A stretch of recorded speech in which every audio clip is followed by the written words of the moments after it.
Hello friends, welcome to my channel EP education. हमने NCERT class 6 का chapter 1 and chapter 2 complete कर लिया है। आज से हम एक नई सीरीज क्वेश्चंस की स्टार्ट करेंगे जो एनसीईआरटी एग्जाम्पलर और प्रीवियस ईयर क्वेश्चंस की सीरीज है। जो एनसीईआरटी की सीरीज है चैप्टर्स की, वो इसके पैरेलल में चलेगी, लेकिन किसी भी कंपटीशन की तैयारी के लिए क्वेश्चंस की प्रैक्टिस बहुत ज़रूरी होती है। ये वे क्वेश्चंस हैं जो एग्जाम्स में पूछे जा चुके हैं या पूछे जाएंगे। ये बहुत ही इम्पॉर्टेंट क्वेश्चंस की एक सीरीज है जिसको हम आज स्टार्ट करेंगे। Question number 1, which of the following food item does not provide dietary fibre? इनमें से कौन सा भोज्य पदार्थ हमें डाइटरी फाइबर नहीं देता है? Whole grain, whole pulses, fruits and vegetable, milk. अनाज, दालें, फल व सब्जियां या दूध।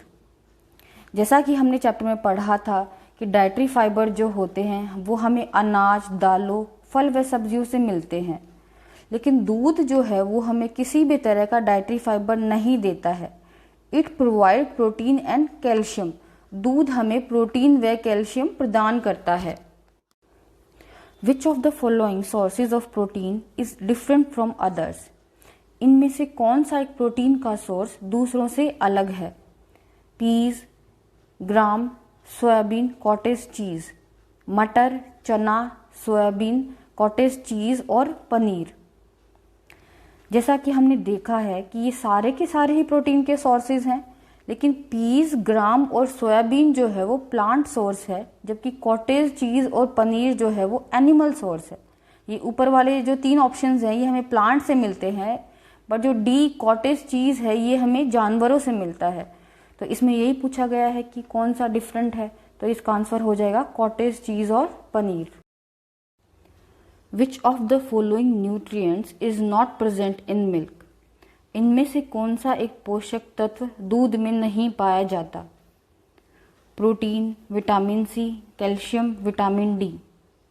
जैसा कि हमने देखा प्रोटीन जो है वो दूध में पाया जाता है, कैल्शियम और विटामिन डी भी दूध में पाए जाते हैं, लेकिन विटामिन सी जो होता है वो सीट्रस फ्रूट्स, खट्टे फलों में पाया जाता है।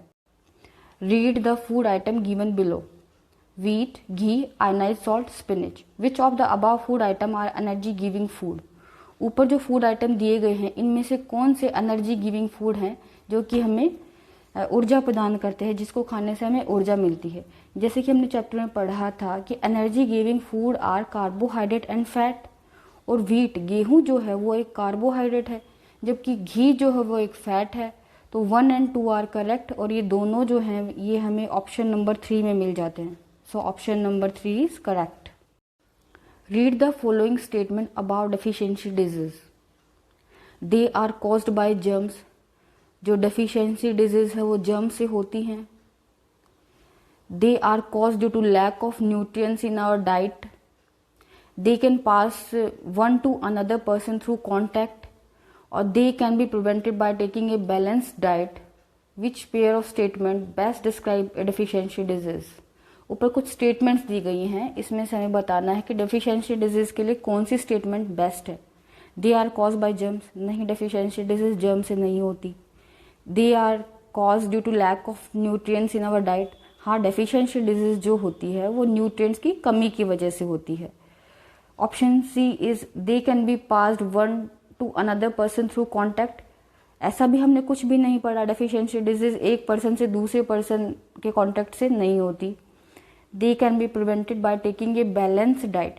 डेफिशिएंसी डिजीज को हम एक बैलेंस्ड डाइट लेके उससे बचा जा सकता है। Deficiency disease are cause due to lack of nutrients in our body, therefore it is also recommended to consume balanced diet. जो डेफिशिएंसी डिजीज हैं वो न्यूट्रिएंट्स की कमी की वजह से होती हैं, इसलिए ये रिकमेंड किया जाता है कि हम हमेशा बैलेंस्ड डाइट लें।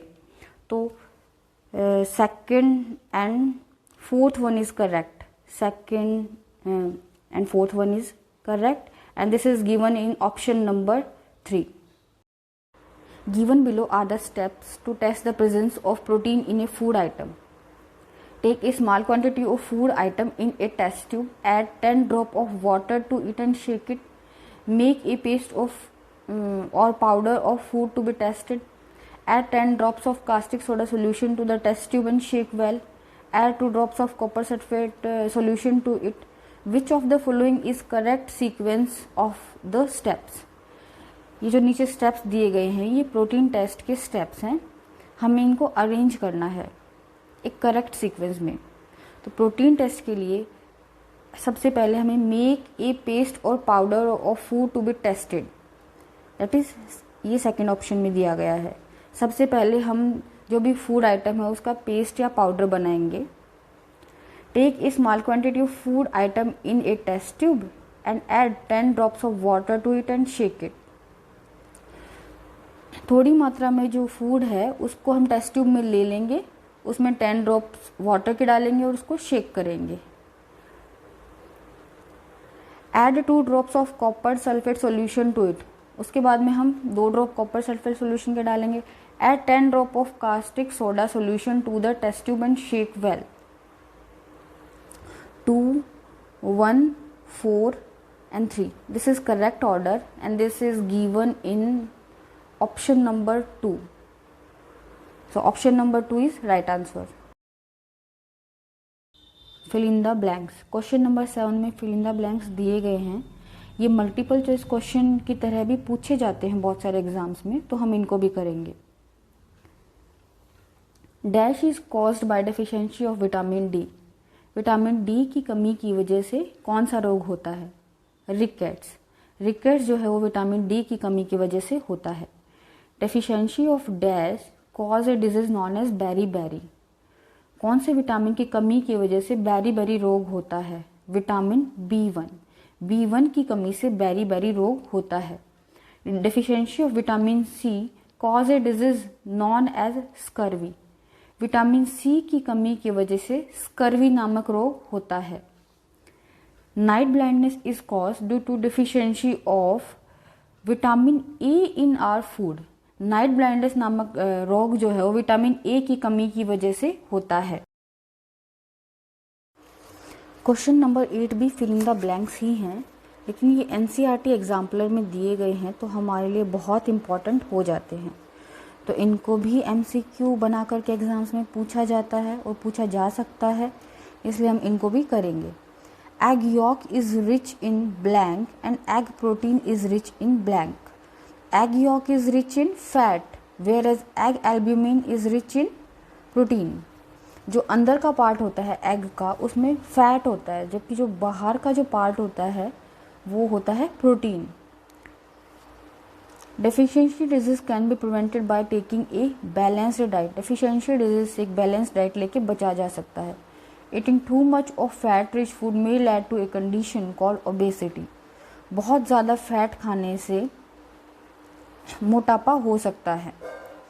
The component of food that does not provide any nutrient to our body yet is essential in our food is roughage। ऐसे कंपोनेंट जो कि हमें कोई भी न्यूट्रिएंट नहीं देते लेकिन फिर भी वो हमारे फूड में बहुत ही इम्पॉर्टेंट होते हैं, वो है roughage. The vitamin that get easily destroyed by heating during cooking is vitamin C. ऐसे विटामिन जो कि हीटिंग से बहुत जल्दी डिस्ट्रॉय हो जाते हैं वो है विटामिन सी। ये थे आज के मोस्ट इम्पॉर्टेंट क्वेश्चंस की सीरीज़। अगर आपको एक क्वेश्चंस अच्छे लग रहे हैं तो मेरे चैनल को लाइक करें, शेयर करें, सब्सक्राइब करें और नोटिफिकेशन के लिए बेल आइकन को प्रेस करें। Thank you.